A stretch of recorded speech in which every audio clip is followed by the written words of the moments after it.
নরসিংদীতে রায়পুরা উপজেলা বিএনপির সাধারণ সম্পাদক আব্দুর রহমান খোকনের বিরুদ্ধে অপপ্রচারের প্রতিবাদে সংবাদ সম্মেলন করেছে উপজেলা বিএনপি ও অঙ্গ সংগঠনের নেতৃবৃন্দরা।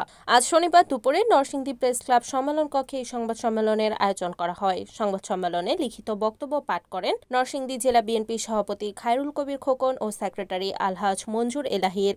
আস্থাভাজন দলের দুঃসময়ের পরীক্ষিত ত্যাগী সৎযোগ্য নেতা উপজেলা বিএনপির দুইবারের নির্বাচিত সাধারণ সম্পাদক আব্দুর রহমান খোকন। লিখিত বক্তব্যে তিনি বলেন, বিষয়ে বিভিন্ন সংবাদ মাধ্যমে প্রকাশিত সংবাদ প্রসঙ্গে সাংবাদিক সম্মেলন। এই সাংবাদিক সম্মেলনে উপস্থিত আছেন রায়পুরা উপজেলা বিএনপির ভারপ্রাপ্ত সভাপতি বীর মুক্তিযোদ্ধা আলহাজ হযরত আলী ভাই সাহেব, উপস্থিত আছেন রায়পুরা উপজেলা বিএনপির সভাপতি এম মুজাম্মেল হক, উপস্থিত আছেন রায়পুরা পৌরসভা বিএনপির সম্মানিত সাধারণ সম্পাদক সাইফুল ইসলাম পলাশ, উপস্থিত আছেন রায়পুরা উপজেলা বিএনপির দপ্তর সম্পাদক ফরিদউদ্দিন, উপস্থিত আছেন রায়পুরা উপজেলা বিএনপির জয়েন্ট সেক্রেটারি আলমগীর হোসেন, উপস্থিত আছেন আমার ডান পাশে রায়পুরা উপজেলা বিএনপির সম্মানিত সহসভাপতি এম ফখরুল ইসলাম, উপস্থিত আছেন নরসিংদী জেলা বিএনপির সম্মানিত সদস্য উদ্দিন আহমেদ ভাই, উপস্থিত আছেন রায়পুরা উপজেলা বিএনপির সম্পাদক কাজল ফারুক আহমেদ কাজল, উপস্থিত আছেন রায়পুরা উপজেলা বিএনপির যুব বিষয়ক সম্পাদক কাজী আসাদুর রহমান মিলন, উপস্থিত আছেন রায়পুরা উপজেলা বিএনপির স্বেচ্ছাসেবক বিষয়ক সম্পাদক সাখাওয়াত হোসেন, উপস্থিত আছেন রায়পুরা উপজেলা বিএনপির মহিলা বিষয়ক সভাপতি মহিলা সভাপতি আরবিন আসাদ সহ উপস্থিত আছেন রায়পুরা উপজেলা বিএনপির প্রচার সম্পাদক ইব্রাহিম হোসেন খান, উপস্থিত আছেন রায়পুরা উপজেলা বিএনপির শিল্পী সম্পাদক আতিকুর রহমান আতিক ভাই সহ রায়পুরা উপজেলা বিএনপির বিভিন্ন ইউনিয়নের সম্মানিত সভাপতি সাধারণ সম্পাদক বৃন্দ, বিভিন্ন অঙ্গ সংগঠনের সভাপতি সাধারণ সম্পাদক বৃন্দ, আহ্বায়ক সদস্য সচিব, যুবদলের আহ্বায়ক সদস্য সচিব সহ সকল নেতৃবৃন্দ এখানে উপস্থিত আছেন। প্রিয় সাংবাদিক বৃন্দ, আমি আব্দুর রহমান খোকন, রায়পুরা উপজেলা বিএনপির দুইবার নির্বাচিত সাধারণ সম্পাদক।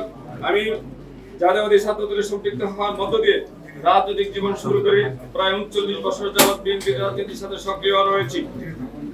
দলের দুর্দিনে সাহসিকতার সাথে ফ্যাসিস্ট সরকারের বিরুদ্ধে আন্দোলন সংগ্রামে অংশগ্রহণ করে বারবার কারা নির্যাতিত হয়েছি। 5 আগস্টের পর দলের নির্যাতিত নেতাকর্মী সমর্থকদের সাথে নিয়ে রায়পুরা উপজেলায় তৃণমূল পর্যায়ে দলকে আরো সুসংগঠিত করতে কাজ করে যাচ্ছে। জনমানুষের কল্যাণ করে একজন রাজনৈতিক কর্মীর জীবনের লক্ষ্য, সেই লক্ষ্যে আমি নিবেদিত রয়েছি। প্রিয় সাংবাদিক বৃন্দ, অতি দুঃখ পরিতাপের বিষয় এই যে সম্প্রতি রায়পুরা উপজেলার খাদ্য বান্ধব কর্মসূচির আওতায় ডিলার নিয়োগ বিষয়ে আমাকে জড়িয়ে বিভিন্ন গণমাধ্যমের মিথ্যা ভিত্তিহীন উদ্দেশ্য প্রণোদিত ভুল তথ্য সম্মিলিত সংবাদ প্রকাশ করে আমার বিরুদ্ধে নানা অপপ্রচার করা হচ্ছে, যা অত্যন্ত দুঃখজনক। প্রকাশিত সংবাদে যেসব তথ্য উপস্থাপন করা হয়েছে তা আদৌ সত্য নয়।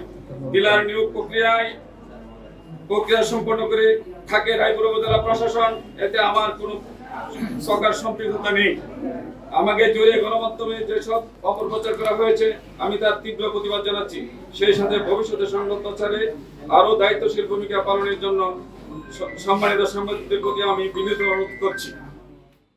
এ সময় উপস্থিত ছিলেন রায়পুরা উপজেলা বিএনপির ভারপ্রাপ্ত সভাপতি মোহাম্মদ হযরত আলী ভূঁইয়া, সহসভাপতি মোজাম্মেল হক, ফখরুল ইসলাম, জেলা বিএনপির সদস্য ইফতেখার আহমেদ ভূঁইয়া ইতু, যুগ্ম সম্পাদক আলমগীর হোসেন, দপ্তর সম্পাদক ফরিদউদ্দিন, শিল্প বিষয়ক সম্পাদক আতিকুর রহমান, কাজী আসাদুর রহমান মিলন, যুবদলের আহ্বায়ক আলহাজ উদ্দিন মিঠু, উপজেলা তাঁতি দলের সভাপতি হুরমুজ মোল্লা, সেক্রেটারি শেখ আলমগীর হোসেন সহ উপজেলা পৌরসভা, ইউনিয়ন বিএনপি ও অঙ্গ সংগঠনের নেতৃবৃন্দরা। রিপোর্ট বশির আহমেদ মোল্লা, NEN টিভি, নরসিংদী।